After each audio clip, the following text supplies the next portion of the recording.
Assalamu alaikum. Dear students, last time we have completed about the disease, that is cancer and AIDS.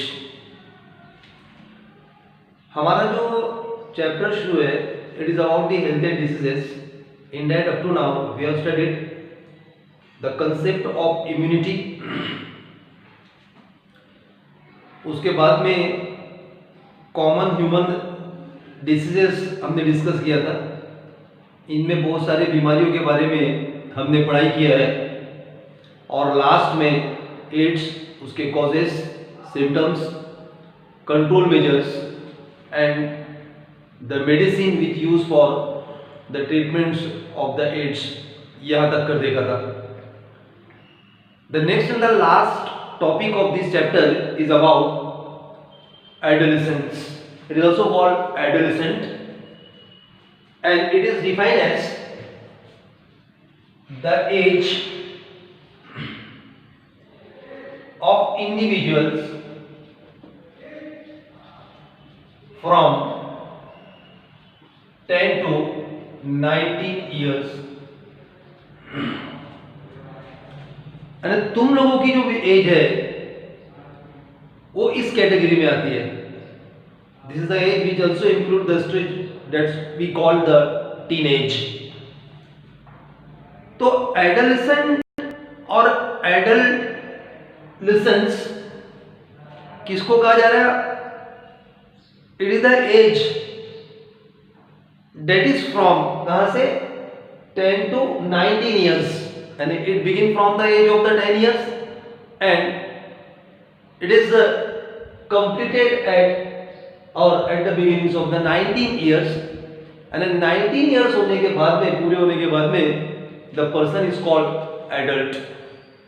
and अभी ये एक ऐसी as होती है ना इसमें बच्चा वर्ड पूरी तरह से बच्चा होता है और ना ही पूरी तरह से जवान होता है. इसको नौजवानी की उम्र कहा जाता है. या फिर अकॉर्डिंग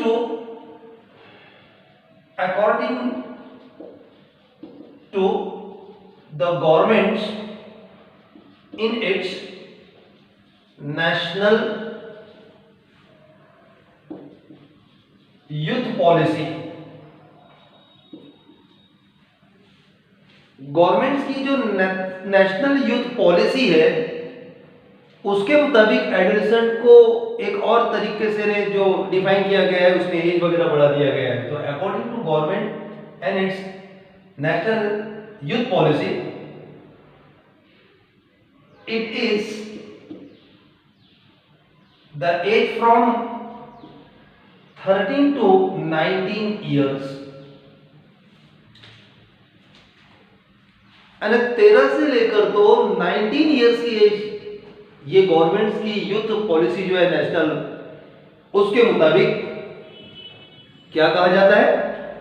हाँ, एडोलेसेंट कहा जाता है, एडोलेसेंस कहा जाता है.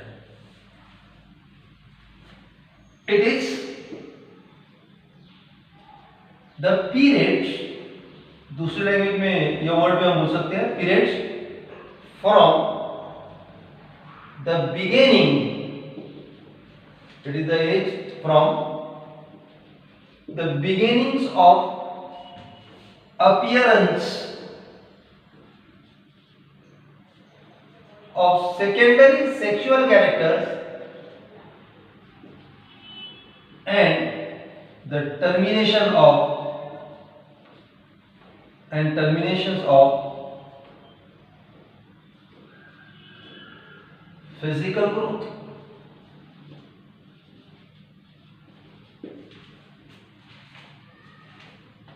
सेकेंडरी सेक्सुअल कैरेक्टर्स के बिगिनिंग से लेकर तो फिजिकल ग्रोथ के टर्मिनेशन तक का जो पीरियड है उसको भी एडोलेसेंट कहा जाता है.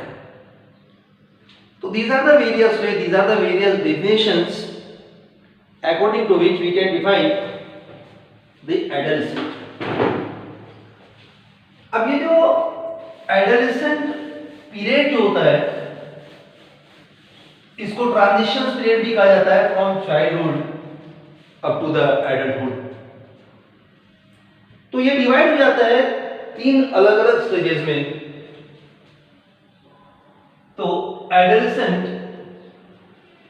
It is also called adolescent period is divided into 3 stages. This period is divided into 3 stages. This period is divided into 3 sub stages, 3 sub periods. कौन कौन से? तो इसमें सबसे पहला जो स्टेज या पीरियड होता है ये कहलाता है अर्ली पीरियड। और ये अर्ली पीरियड जो होता है it is from 10 years up to 14 years. 10 से लेकर तो 14 इयर्स तक का जो पीरियड होता है उसको अर्ली कहा जाता है। Which shows the rapid physical growth. This period shows rapid physical growth, यानी इस दौरान फिजिकल ग्रोथ होती है, muscular development, increasing in the height वगैरह, ठीक है, ये थोड़ा सा फास्ट होने लगता है। This is the period in which there is a self explorations. इस दौरान जो वार्ड है, जो बच्चा है, जो विक्टिम है, यानी जो इंडिविजुअल है वो खुद को जाहिर करता है, एक्सप्लोर करता है, खुद को दर्शाने का काम जो है इस दौरान ज्यादा होता है। सही है क्या नहीं है? खुद को दर्शाने का काम होता है। Developments of intense friendship, it is the stage of the development of intense friendship. तो these are the development, these are the characters which occur during this period or early period or stage of the adolescent. इसके बाद में आता है middle period और middle stage of the adolescent. ये 10 से 14 years है, तो ये आता है from 15 years up to 18 years. ये पीक पीरियड है। इसी पीरियड को खास तौर से टीन एज कहा जाता है, the middle period of the adolescent which we call teen age, जो अभी तुम्हारी एज है। अब तुमको बेटर मालूम है ये एज में क्या बदलाव आते हैं। तो इट इज कैरेक्टराइज्ड बाय, एक तो मैं बता दूंगा, इट इज कैरेक्टराइज्ड बाय क्या क्या होता है। तो slow characterized by growth slowdown,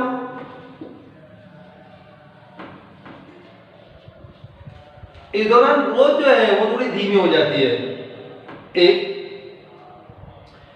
दूसरा फिजिकल मैच्योरिटी,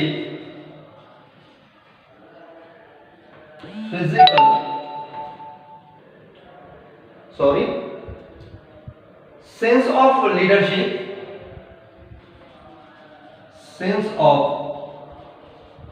लीडरशिप, इसमें आने लगता है, डेवलप होने लगता है, अरे खुद को इंसान बड़ा समझने लगता है, अपनी बात मनवाने लगता है, बॉस वगैरह की कैटेगरी आती है, लीडर बनने का।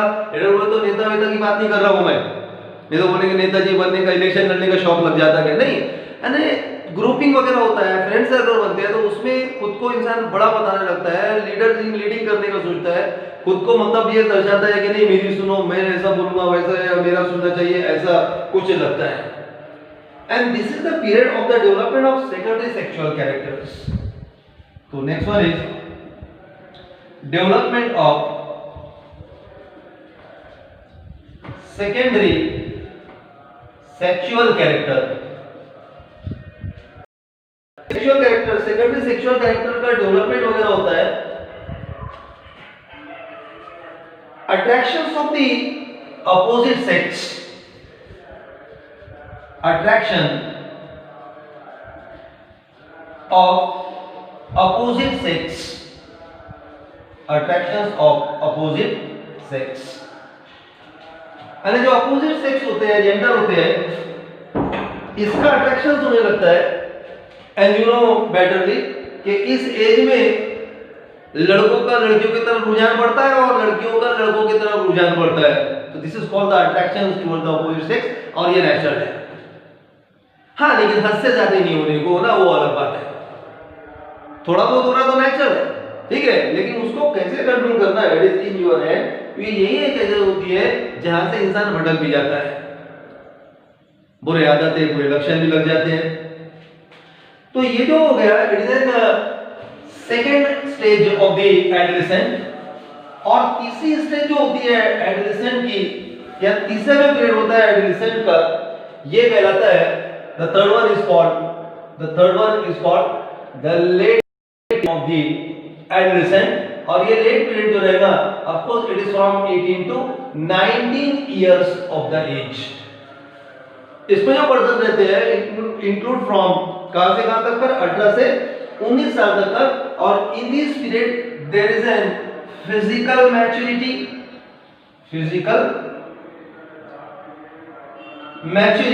इसमें होने लगती है, physical maturity. Then second, intellectual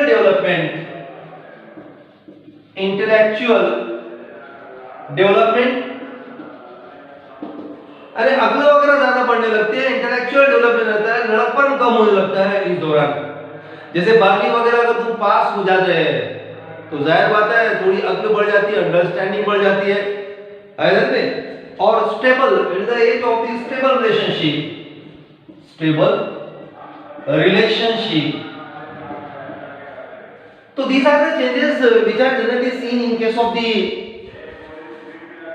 third stage of the or third period of the adolescent stage. then इसके बाद में जो पार्ट हम देख रहे हैं of the adolescent, it is the physical changes of adolescent. Physical changes of adolescent. Physical changes of adolescent. इसमें सबसे पहला जो है वो कहलाता है growth spurt.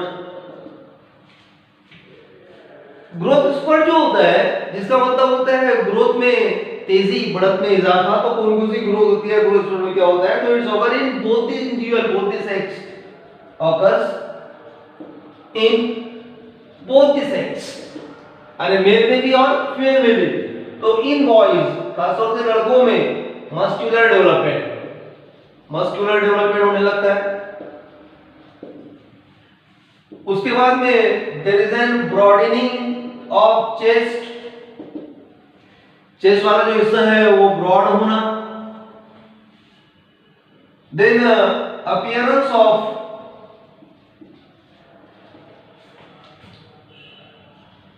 pubic hairs, axial hairs,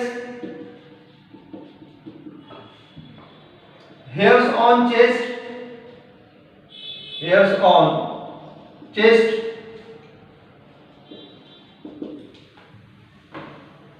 hairs in the underarms,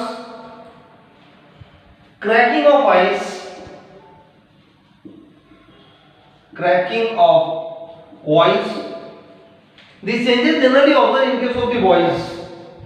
किसमें देखने को मिलते हैं? ये बॉयज में मिलते हैं कि जैसे मस्कुलेचर वगैरह डेवलप होने लगता है, बॉडी बिल्ड वगैरह होने लगती है,